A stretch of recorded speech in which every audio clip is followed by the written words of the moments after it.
नमस्ते, सत श्री अकाल, कैसे हो आप? वेल, जहाँ भी हो, खुश हो, अच्छे हो, स्ट्रांग हो, तगड़े हो और इन्जॉय कर रहे हो मेरी पॉडकास्ट। अगर आप पॉडकास्ट सुन रहे हो तो स्वागत है आपका इस हिंदी पॉडकास्ट में। I want to study abroad Hindi. हमारा जो इंग्लिश प्लेटफॉर्म है बिलबीज इंजीनियर्स के नाम पर है, जहाँ पर आप ये सब पॉडकास्ट इंग्लिश में भी सुन सकते हो। तो आज का जो टॉपिक है इंटरनेशनल स्टूडेंट्स के, स्पेशली द इंटरनेशनल स्टूडेंट्स जो सुनते हैं हमारी पॉडकास्ट, उनके लिए है। जनरली स्टूडेंट्स जो सुनते हैं और जिनका इंटरेस्ट है बाहर पढ़ने में, उनके लिए है। तो आज का जो टॉपिक है वो है आपके चांसेस कैसे इम्प्रूव करें फॉरेन एजुकेशन के लिए, स्पेशली ऑस्ट्रेलिया में। अगर आप बाहर से एडमिशन लेना चाहते हैं तो काफ़ी बच्चे स्ट्रगल करते हैं, उनका वीज़ा रिजेक्ट हो जाता है या फिर उनकी एडमिशन नहीं होती, स्पेशली एडमिशन नहीं होती, उस पे है ये टॉपिक। तो अगर आप ये कुछ 7-8 पॉइंट मैं आपको बताऊंगा, अगर आप इसको अपनाएंगे तो आपके चांसेस अच्छे हो जाएंगे। Next time may be if you try, may be you can get the admission in the field of your interest. तो अगर आप ऑलरेडी निराश हैं और आपको पता नहीं क्या गलत हुआ है या आपको एक्सप्लेनेशन ठीक से दी नहीं गई है, तो आप इस पॉडकास्ट को सुने और may be next time you apply जब आप करें तो इन सब चीज़ों का ध्यान रखो। तो पहली चीज़ जो है कि अपना जो ऑस्ट्रेलिया का रिसर्च करें सिस्टम और एजुकेशन सिस्टम कौन सा कैसा है। जो यूनिवर्सिटी में आप पढ़ना चाहते हैं उसको आप रिसर्च करके जाइए।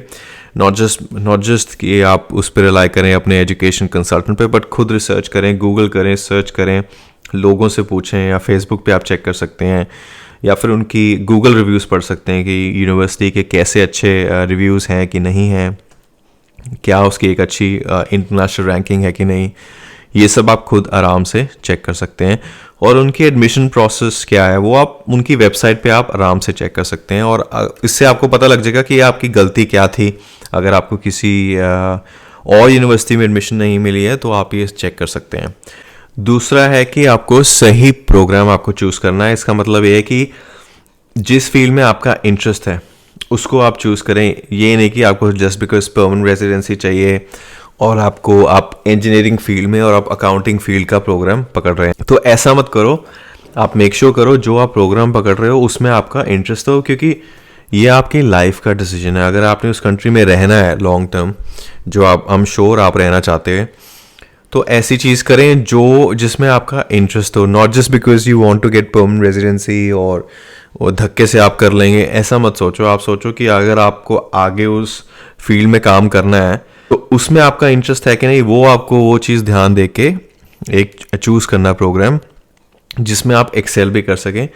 तो आपको ऐसा प्रोग्राम चूज़ करना है। आप मेक श्योर करें कि आपकी जो एडमिशन की रिक्वायरमेंट्स है वो आप पूरी कर सको। ये नहीं कि आपको बस एडमिशन लेनी है और कोई भी यूनिवर्सिटी में चले गए लेकिन आपको उसकी रिक्वायरमेंट्स का कुछ पता नहीं है। तो मेक श्योर करो कि आप जो एडमिशन जिस यूनिवर्सिटी में आप जा रहे हो उसकी आप रिक्वायरमेंट्स बाकायदा आप चेक करके जाएं कि ये रिक्वायरमेंट्स है, और जल्दी अप्लाई करें।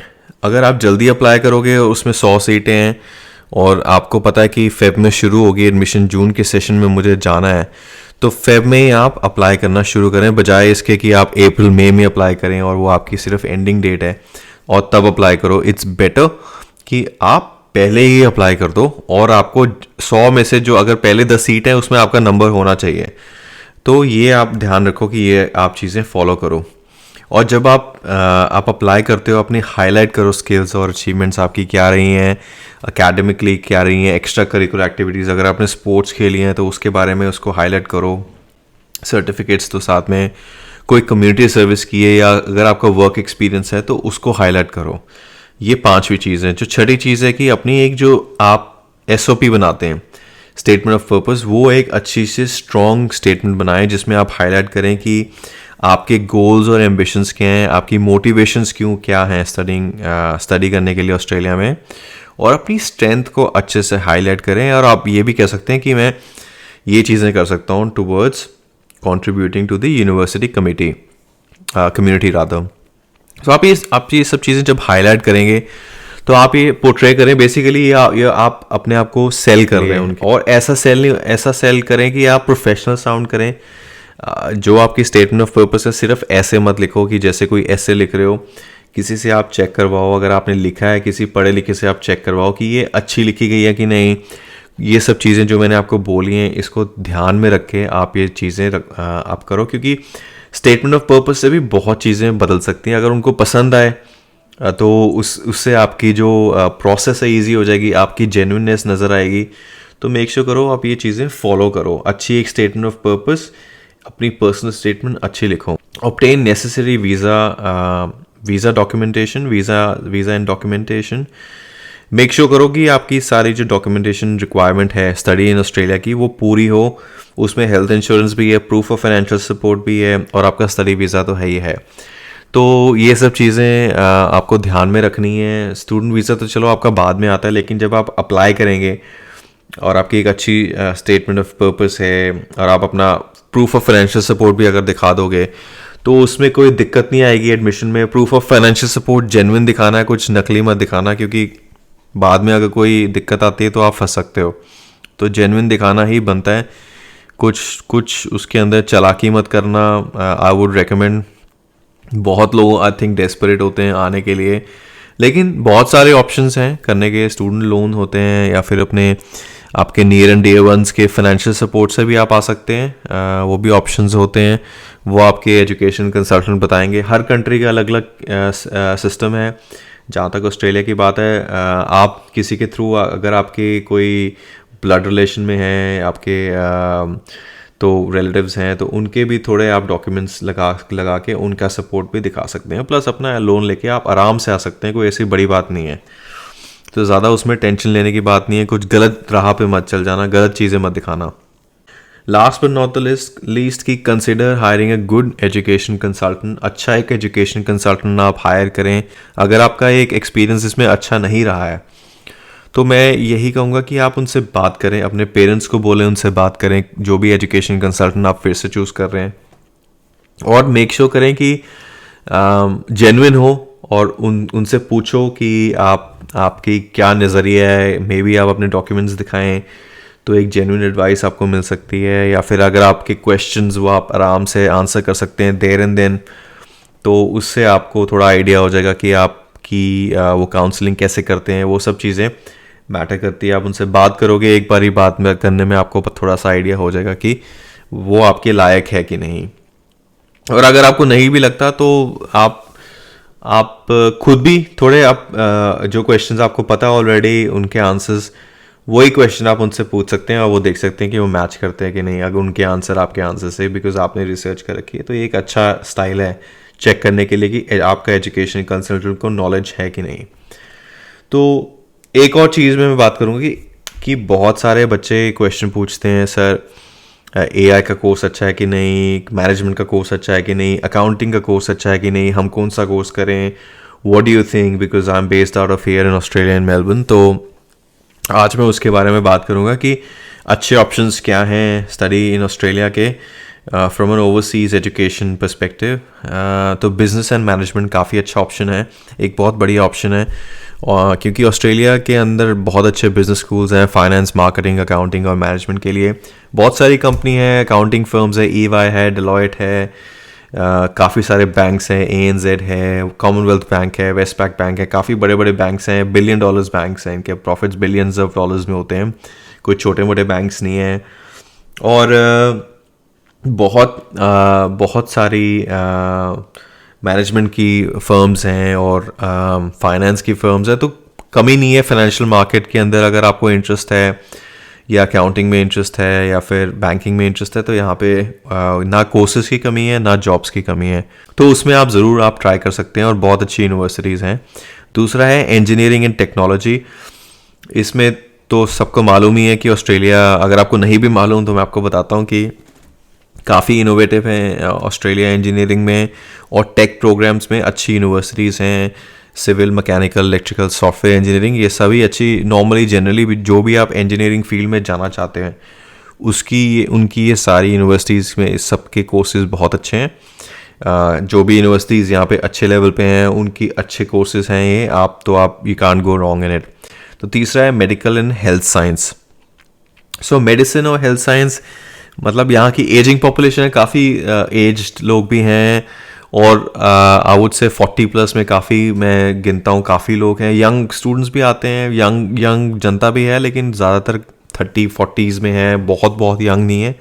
तो मेडिसिन और हेल्थ साइंस की हमेशा डिमांड रहेगी। नर्सिंग, फिजियोथेरेपी, पब्लिक हेल्थ और मेडिसिन, ये 4 कोर्सेज बहुत ही बढ़िया हैं। फिजियोथेरेपी बहुत ही बढ़िया कोर्स है, पब्लिक हेल्थ बहुत अच्छा कोर्स है, स्पेशली आफ्टर कोविड-19 काफ़ी दिक्कतें आई हैं और काफ़ी शॉर्टफॉल रही है नर्सिंग में, तो उसको भरने के लिए अब काफ़ी नर्सिंग के कोर्सेज और पब्लिक हेल्थ में काफ़ी परमानेंट रेजिडेंसीज की ऑप्शंस हैं। तो नर्सिंग और स्पेशली आईटी में ये बहुत जो स्पेशलाइज्ड फील्ड हैं, इसमें काफ़ी अच्छे से आपको आराम से एक तो रेजिडेंसी मिल जाएगी और आपकी लाइफ सेट है अगर आप ये कोर्सेज करते हैं, बहुत बढ़िया है। और इन्फॉर्मेशन टेक्नोलॉजी अलग, आपको मैंने पहले ही बोल दिया कि ये, और बहुत सारी वेब पॉडकास्ट में पहले भी बोल चुका हूँ कि आईटी की जो है फील्ड बहुत ही बढ़िया फील्ड रहती है और मेरे लिए तो बहुत ही ज़बरदस्त फील्ड है, मुझे तो बहुत इंटरेस्टिंग लगती है और ये आगे फील्ड बढ़नी ही है। और इसके अंदर जो प्रोग्राम्स हैं डाटा साइंस के, कंप्यूटर साइंस के, इंफॉर्मेशन सिस्टम के बहुत अच्छे हैं, बहुत ही बढ़िया हैं। इसमें आपको किसी भी फील्ड में अगर आप आईटी में जाना चाहते हो तो ये डेफिनेटली एक अच्छी, यहाँ पे आपको यूनिवर्सिटीज़ बहुत सारी मिलेंगी आईटी की फील्ड में, मेलबर्न में, सिडनी में, एडलेड, जहाँ भी आप जाना चाहते हैं तो कमी नहीं है। IT is a very good option. Creative design and arts, बहुत सारे लोग खाली आईटी और मेडिसिन की बात करते हैं, वो तो नेचुरल है ही है, लेकिन creative arts and design is very underrated. यहाँ पे बहुत अच्छे आर्टिस्ट हैं ऑस्ट्रेलिया में और बहुत अच्छी डिज़ाइन और वाइब्रेंट आर्ट्स कम्युनिटी है, बहुत अच्छे प्रोग्राम्स हैं ग्राफिक डिज़ाइनिंग में, एनिमेशन में, फिल्म प्रोडक्शन में, विजुअल आर्ट्स में। तो ये टॉप क्लास, आपको वर्ल्ड क्लास आपको यहाँ पे प्रोग्राम्स मिल जाएंगे। और यहाँ पे अगर आप देखो तो आर्ट्स एंड कल्चर में काफ़ी उसको इम्पोर्टेंस भी दी जाती है, उसको तवज्जो भी दी जाती है उसको। आप देखोगे बहुत अच्छे म्यूज़ियम है यहाँ पर आर्ट्स के, और ऐसा नहीं है बोरिंग है, बहुत इंटरेस्टिंग म्यूज़ियम है। अगर आपको कभी मौका मिले ऑस्ट्रेलिया आने का और म्यूज़ियम्स देखने का तो don't let that opportunity go. It's not a boring museum, बहुत ही इंटरेस्टिंग है, बहुत अलग अलग तरह के म्यूज़ियम है। तो definitely arts and creative arts and design is a big one, और दैट एनकम्पसेस, उसमें फिल्म प्रोडक्शन वगैरह भी इंक्लूडेड है। अगर आप आर्ट ऑफ फिल्म मेकिंग सीखना चाहते हैं तो बहुत अच्छी जगह है ऑस्ट्रेलिया, उसके लिए भी बहुत बढ़िया है। और छठा है law and legal studies. Law legal studies हमारे ओवरसीज़ एजुकेशन के बच्चे आई थिंक कम पिक करते हैं, ज़्यादातर तो मेडिसिन या इंजीनियरिंग, लार्जली इंजीनियरिंग के काफ़ी कोर्सेज करते हैं या फिर बिजनेस के ज़्यादा होते हैं, बट लॉ और लीगल स्टडीज़ की भी बहुत अच्छी फील्ड है। अगर आपको कोर्ट केसेस लड़ने में इंटरेस्ट है तो यहाँ कमी नहीं है, काफ़ी लिटिगेशन होती है, काफ़ी लोग आपस में, सिविल लॉ काफ़ी पॉपुलर है। तो हालांकि यहाँ क्राइम नहीं है इतना, लेकिन छोटे मोटे जो क्रिमिनल केसेस होते हैं वो ज़रूर रहते हैं और कोई कमी नहीं है बेसिकली काम की। कन्वेंसिंग का काम भी होता है, घर के प्रॉपर्टी लॉ भी होते हैं, बहुत तरह के लॉज हैं, तो वो सब डिमांड में है। और लॉ एक बहुत अच्छी फील्ड है, उसमें पैसे आप काफ़ी अच्छे भी कमा सकते हो। अगर आपके पास अच्छा स्किल है तो आप बहुत बढ़िया पैसा भी कमा सकते हो। एजुकेशन जो बेसिकली टीचिंग के कोर्सेज हैं वो भी बहुत डिमांड में है। प्राइमरी टीचिंग जो अर्ली एजुकेशन की हैं उसकी भी काफ़ी डिमांड में, छोटे बच्चों की टीचिंग की डिमांड है, और मिडिल लेवल की भी और हाई लेवल की भी, यूनिवर्सिटी लेवल की भी, सबकी अच्छी डिमांड है। बल्कि डिमांड अभी भी जारी है और जारी रहेगी, क्योंकि आई थिंक कमी है टीचर्स की। ऑस्ट्रेलिया में काफ़ी नए चीज़ें अप्लाई हो रही हैं, जैसे पहले 4 ईयर किंडर तक स्टार्ट होता था, अब 3 ईयर ओल्ड किंडर भी शुरू कर दिया उन्होंने। सो 3 ईयर ओल्ड किंडर अभी शुरू हुआ है, लास्ट ईयर से हुआ है। तो आप ये देखेंगे कि ये ग्रोइंग इंडस्ट्री है, इसमें आपको एक अच्छा पैसा भी मिलता है और एक अच्छी इंडस्ट्री भी है और रिवॉर्डिंग इंडस्ट्री भी है, तो इसकी भी कमी नहीं होगी फ्यूचर में अगर आप एजुकेशन इंडस्ट्री में हैं। और अगर आप ट्यूशन भी पढ़ाते हैं वो भी बहुत बढ़िया है, क्योंकि यहाँ ट्यूशन भी सस्ती नहीं है और डिमांड काफ़ी है मैथ्स, इंग्लिश, साइंस वगैरह की, तो आप उसमें भी गलत नहीं होंगे। अगर आप ये ट्राई करेंगे तो बहुत बढ़िया ऑप्शन है। Last but not the least, environmental science कम लोगों ने सुना होगा, स्पेशली ओवरसीज़ के बच्चों को शायद इतना ज़्यादा नहीं पता, लेकिन कहीं यूनिवर्सिटीज़, कहीं मेरे ख्याल से ओवरसीज़ के बच्चे होंगे जिनको इसमें इंटरेस्ट होगा। अगर आपको नहीं पता तो एक अच्छी फील्ड है।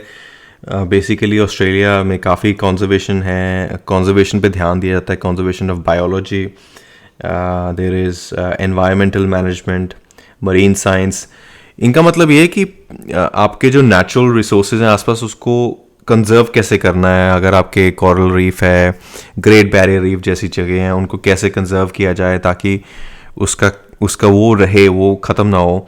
और बहुत सारे आसपास, because it's all surrounded by ocean, काफ़ी नेचुरल फ्लोरा फौना है और काफ़ी अलग तरह के फिश स्पीशीज़ हैं या फिर और तरह की सी लाइफ है। उनको कंजर्व करना है और कितना कम डैमेज हो वाटर, क्योंकि ऑब्वियसली फैक्ट्रीज़ हैं, उसमें वाटर पोल्यूशन होती है सी में, उसको भी कैसे कंट्रोल करना है, उसको कंप्लायंट कैसे करना है, क्या क्या लॉज हैं उसके अंदर, तो वो सब इसी में आता है। और अगर आपको साइंस का एस्पेक्ट है तो वो भी इसमें है, जो कि आपकी कंजर्वेशन ऑफ बायोलॉजी में होगा या जनरल एनवायरमेंटल मैनेजमेंट में भी आपका होगा। तो बहुत ही इंटरेस्टिंग फील्ड है और ग्रोइंग फील्ड है, उसमें काफ़ी जॉब्स हैं, इसमें भी कमी नहीं है जॉब्स की, क्योंकि मैंने खुद भी बहुत देखी हैं इस फील्ड में काफ़ी jobs in the last 2 to 3 years, काफ़ी एप्लीकेशंस दिखती हैं लोगों की, rather application for that their people actually require कि इस फील्ड के बंदे हों जिनकी डिमांड है प्राइवेट सेक्टर में, पब्लिक सेक्टर में, दोनों में। तो ये सारे ऑप्शंस मैंने आपको बता दिए हैं। अगर आपको कभी कोई दिक्कत आए तो प्लीज़ कॉन्टैक्ट मी अगर आपको कोई इशू है, या फिर आप किसी अच्छे एजुकेशन कंसल्टेंट के पास जाएं। और मेक श्योर करें कि आप सब्सक्राइब करो, लाइक करो, वीडियो एंजॉय कर रही है अगर आपने किया अभी तक यहाँ तक, तो please make sure you do the liking and share the video. और अगर आपको कोई क्वेश्चन है कमेंट में करो, मैं उसका ज़रूर आंसर दूंगा, हमेशा देता हूँ आंसर। तो अगर आपका कोई क्वेश्चन है please, I am happy to sort of give you an answer, but make sure if you watching it, subscribe it. Thank you, bye bye.